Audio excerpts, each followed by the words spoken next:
Hello बच्चों, कैसे हैं आप सब। आई होप आप सब बहुत अच्छे होंगे और अच्छे से अपनी पढ़ाई कर रहे होंगे। तो अब हम पैरेलल लेकर चलने वाले हैं क्लास 11th और क्लास 12th को। क्लास 12 का बहुत ही इंपॉर्टेंट चैप्टर मैं लेकर आया हूं। क्लास 12 और नीट के लिए बहुत इंपॉर्टेंट है। इससे कई हर साल कई सारे क्वेश्चंस आते हैं, बोर्ड्स में भी और नीट में भी। तो चलिए देरी ना करते हुए इस चैप्टर की हम शुरुआत करते हैं। इसके कुछ इंपॉर्टेंट टर्म्स की हम बात करेंगे जो कि आगे चैप्टर में हमको बार बार सुनने को या पढ़ने को मिलेंगे। सबसे पहला जो इंपॉर्टेंट टर्म है that is character, second is trait. ऐसे करते करते हमको 13 टर्म्स की बात करनी है। ठीक है, तो चलिए हम बढ़ते हैं सबसे पहले टर्म्स की तरफ। सबसे पहला टर्म है करेक्टर। इसकी डेफिनेशन क्या है? Any observable feature of an organism is called character. भाई, कोई भी फीचर जो हमें बाहर से देखने पर दिखाई देता है, देखने पर हमको बाहर से दिखाई दे जाता है, जैसे कि आप अपने दोस्त को देखते हो, उसके कुछ करेक्टर्स, उसकी आंख, कान, नाक, मुंह, कुछ अलग से फीचर्स आपको दिखाई देते हैं। तो ऐसे करेक्टर्स, ऐसे फीचर्स जो हमको बाहर से देखने पर दिखाई पड़ जाते हैं क्लियरली, उनको हम करेक्टर्स बोलते हैं। ठीक है, जैसे किसी के हेयर का करेक्टर हो सकता है, किसी के हेयर कर्ली हो सकते हैं, किसी के स्ट्रेट हो सकते हैं, किसी के थिन हो सकते हैं, किसी के थिक हो सकते हैं। ठीक है, लेकिन यहाँ पर इस चैप्टर हम जो जिन करेक्टर्स की बात करने वाले हैं वो है करेक्टर्स ऑफ पी प्लांट, क्योंकि मैंडल ने पी प्लांट पर ही स्टडी करी थी, इसलिए हम भी यहाँ पर पी प्लांट के करेक्टर्स की ही स्टडी करने वाले हैं। एक्चुअली मैंडल ने 7 करेक्टर्स की स्टडी करी थी पी प्लांट के। सबसे पहला क्या है? Seed shape. सीड का शेप कैसा होता है? सीड का colour, flower position, pod shape, pod colour and stem height. ठीक है, और ये जो ऑब्जर्वेबल फीचर होते हैं उसको हम बायो की दुनिया में फिनोटाइप बोलते हैं। क्या बोलते हैं? फिनोटाइप या फिर फिनोटिपिक करेक्टर। ठीक है, चलिए टेबल हम देख लेते हैं। सबसे पहले सीड के करेक्टर देख रहे हैं। सीड की फॉर्म कैसी हो सकती है भाई? सीड का शेप कैसा हो सकता है? राउंड हो सकता है या फिर रिंकल्ड हो सकता है। भाई ऐसे राउंड राउंड शेप हो सकता है, ठीक है, या फिर ऐसे रिंकल्ड हो सकता है, झुर्रीदार हो सकता है। ठीक है, फिर सीड के जो कॉटिलिडन होते हैं भाई, इसका कलर कैसा हो सकता है? येलो हो सकता है या फिर ग्रीन हो सकता है। ठीक है, फ्लावर का कलर व्हाइट हो सकता है या फिर वॉयलेट रेड हो सकता है ना, वॉयलेट हो सकता है। पॉड यानी कि जो फली होगी, मटर की फली होगी, वो फुल हो सकती है या फिर कंस्ट्रिक्टेड हो सकती है। ठीक है, पॉड का कलर कैसा सकता है? येलो एंड ग्रीन हो सकता है। फिर अगर स्टेम की बात करें तो स्टेम पर जो फ्लावर की पोजीशन है वो एक्सियल हो सकती है या फिर टर्मिनल हो सकती है। स्टेम का साइज लॉन्ग हो सकता है या फिर शॉर्ट हो सकता है। तो ये करेक्टर्स हमको किसी भी पी प्लांट को बाहर से देखने पर दिखाई देते थे, है ना। ये क्या होते हैं? Phenotypic characters. फिनोटिपिक करेक्टर्स को हम खाली करेक्टर्स भी बोल सकते हैं। ये फिनोटाइप है जो बाहर से हमको देखने को मिलता है। ठीक है, करेक्टर्स आई थिंक आपको क्लियर हो गया होगा। आइए आगे बढ़ते हैं। ट्रेट क्या होता है? It is specific characteristic of an individual which is inherited from one generation to another. ठीक है, ये क्या है भाई? हाँ, ये क्या है? It is a specific characteristic. Specific characteristic का मतलब भाई, कैरेक्टरिस्टिक भी देखो दो हो सकते हैं ना। डोमिनेंट भी दो हो सकते हैं। एक डोमिनेंट ट्रेट होगा और एक रिसेसिव होगा, है ना। जो कैरेक्टरिस्टिक्स स्पेसिफिक कैरेक्टरिस्टिक होते हैं किसी भी इंडिविजुअल के, उनको हम ट्रेट बोलते हैं। चलिए लैंग्वेज पर नहीं जाते हैं, ठीक है, हम इस एग्जाम्पल से समझते हैं। जैसे करेक्टर्स की हम बात करें, ये सारे करेक्टर्स हैं, लेकिन करेक्टर्स के दो टाइप हो सकते हैं।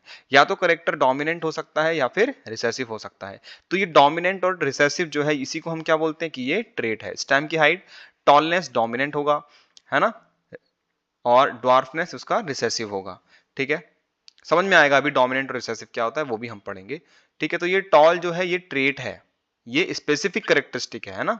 समझ में आया कि नहीं आया? फ्लावर का कलर वॉयलेट क्या है? डोमिनेंट है, ये एक ट्रेट है। फ्लावर पोजीशन में एक्सियल क्या है? ट्रेट है। टर्मिनल क्या है? ट्रेट है। इन्फ्लेटेड क्या है? ट्रेट है। कंस्ट्रिक्टेड क्या है? ट्रेट है। तो ये जो स्पेसिफिक करेक्टरिस्टिक्स होते हैं किसी भी इंडिविजुअल के, जो कि एक से दूसरी जनरेशन में पास ऑन होते हैं, उसी को हम ट्रेट बोलते हैं। ठीक है, क्लियर है कि नहीं? आगे बढ़ते हैं। फैक्टर क्या होता है? ये टर्म जो था वो मैंडल ने दिया था। इसको उन्होंने बोला था it is the unit of inheritance which control trait. इस ट्रेट को, इन ट्रेट को कंट्रोल करने वाला जो यूनिट होता है उसी को हम क्या बोलते हैं?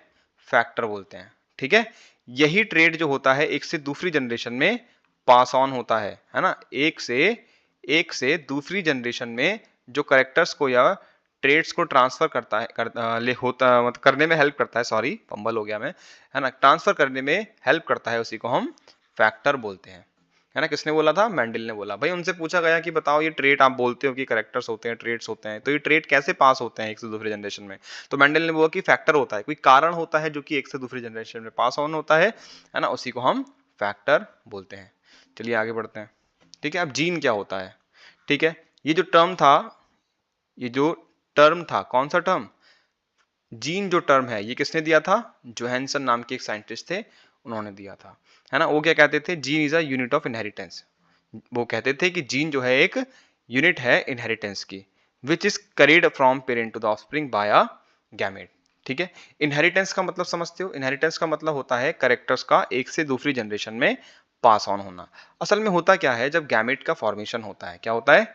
गैमेट का फॉर्मेशन होता है, तो क्रोमोसोम्स के ऊपर जो जीन्स होते हैं वो भी एक से दूसरी जनरेशन में ट्रांसफर होते हैं। आई थिंक आपको ये बात समझ में आ रही होगी। ठीक है, आप अगर सेक्सुअल रिप्रोडक्शन पढ़ के आए हैं, ह्यूमन रिप्रोडक्शन पढ़कर आए हैं, तो आपको समझ में आ रहा होगा।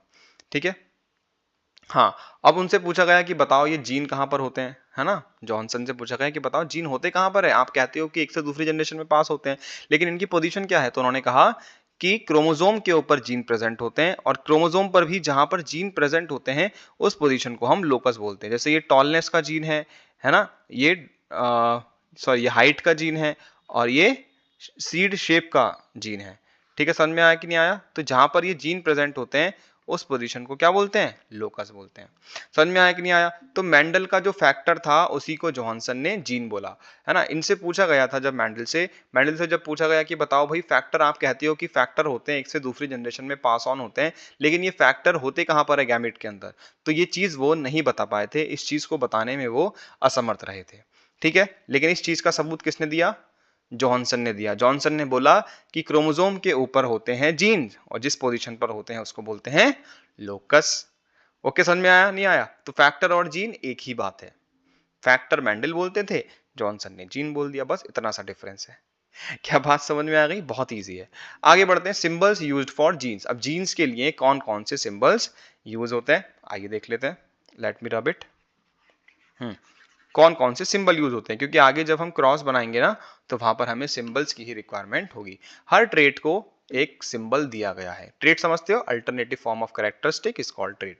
The symbol used for dominant trait is represent by capital letter. अब देखो, मैंने बताया था दो तरीके के ट्रेट होते हैं, dominant trait and recessive trait.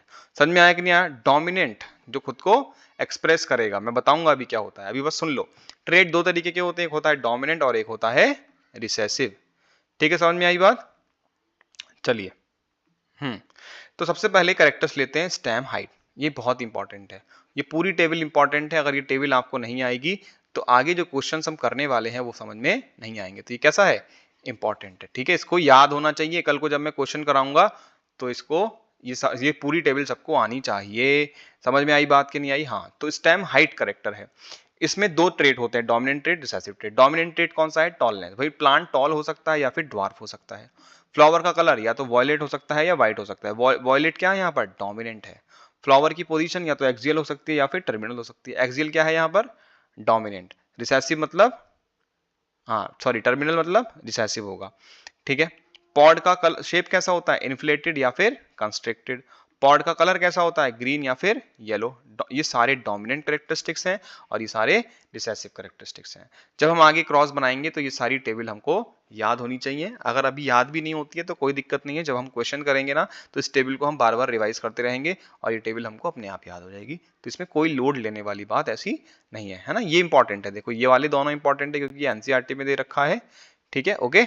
और ये स्टैम्प जो हाइट है ना, ये भी बहुत इंपॉर्टेंट है, और ये फ्लावर कलर भी इंपॉर्टेंट है। ये सारे क्वेश्चन आ चुके हैं, मैं क्या करूं बताइए, एनसीईआरटी में दे रखे हैं ना, तो आपको आने चाहिए। चलिए आगे बढ़े कि नहीं बढ़े? चलिए आगे बढ़ते हैं। अब एलील की बात होती है ना। Alternative forms of a gene which are located on same position of homologous chromosome is called allele. अब एलील भी दो तरीके के होते हैं। ठीक है, एक डोमिनेंट एलील होता है और एक रिसेसिव एलील होता है। डोमिनेंट एलील वही होता है जो खुद को एक्सप्रेस करता है, रिसेसिव एलील वो होता है जो खुद को एक्सप्रेस नहीं कर पाता। ठीक है, जैसे मान लेते हैं कि यहाँ पर allele which express itself in both homozygous and heterozygous condition is called dominant allele.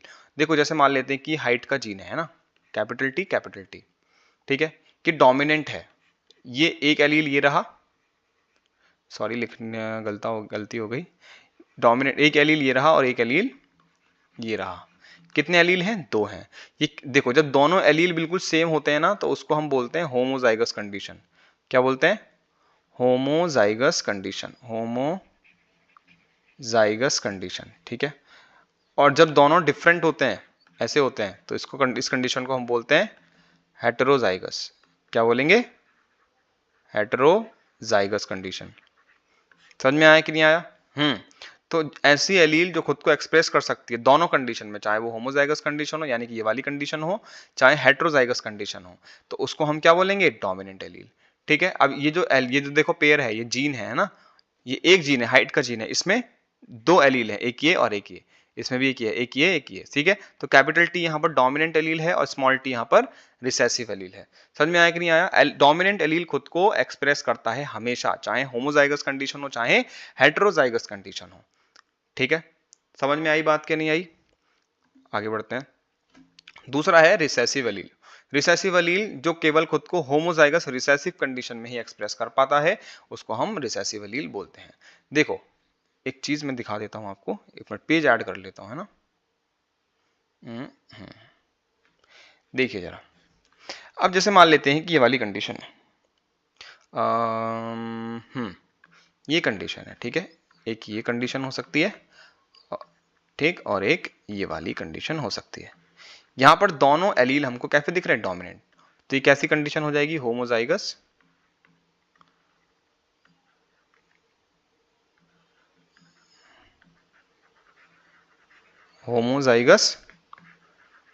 Dominant. ठीक है, कैसी कंडीशन हो जाएगी? Homozygous dominant. ठीक है, ये कैसा हो जाएगा? हेटेरोजाइगस। ठीक है, कैसा हो जाएगा? Heterozygous dominant. ठीक है, समझ में आई बात कि नहीं आई? हाँ, एक मिनट,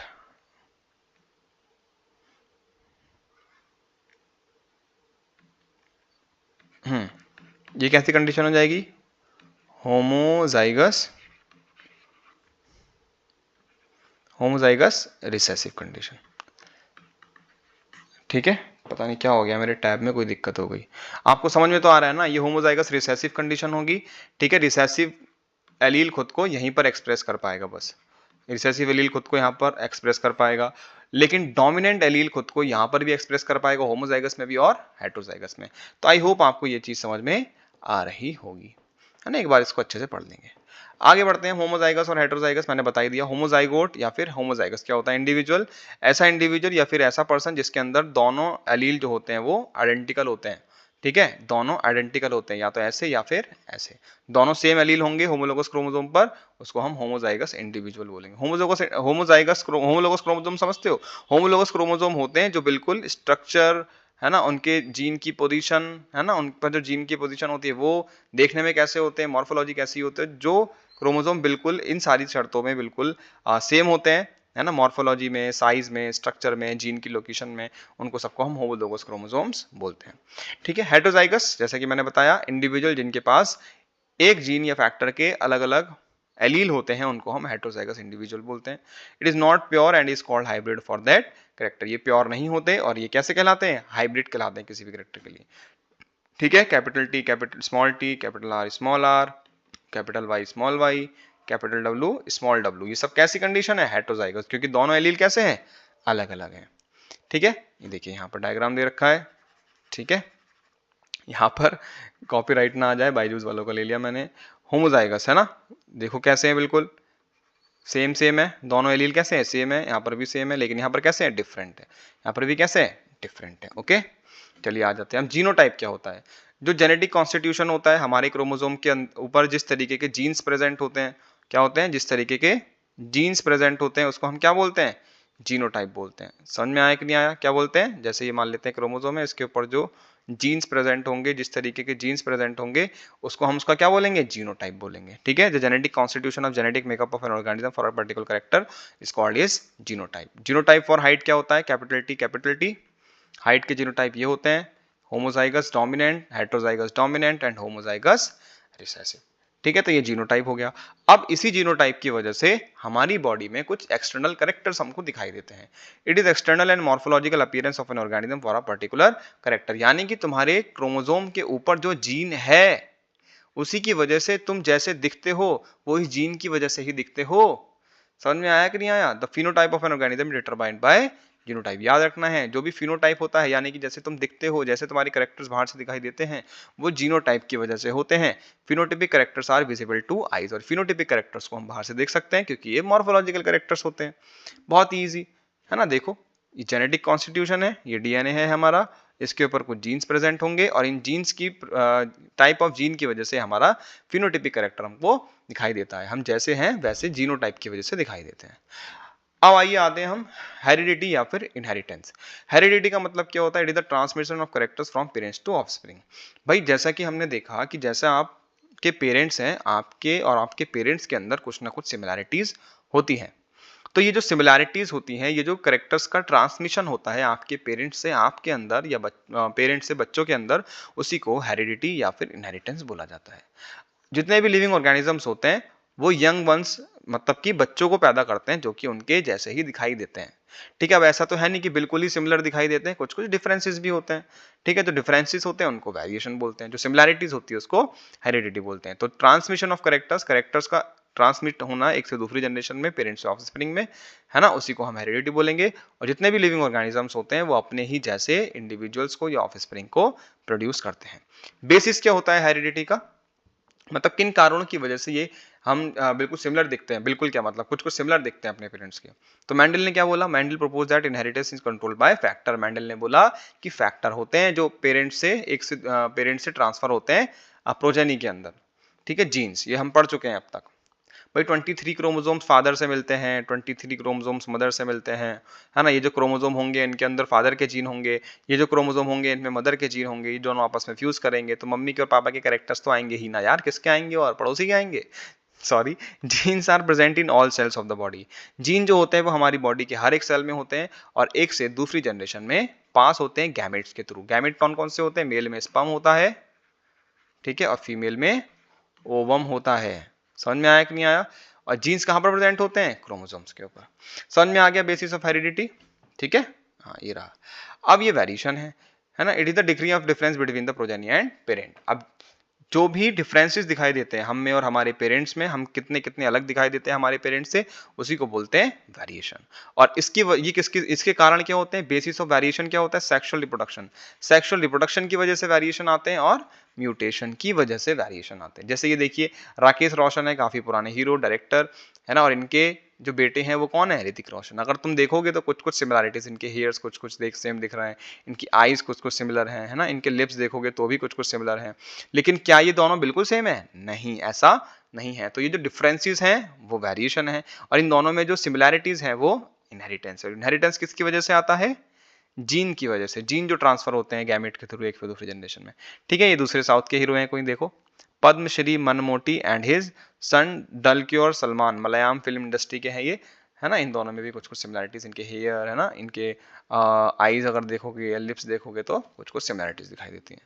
ठीक है, जेनेटिक्स क्या होता है? बायोलॉजी की वो ब्रांच जिसके अंदर हम इनहेरिटेंस और वेरिएशन की स्टडी करते हैं, उसी को हम जेनेटिक्स बोलते हैं।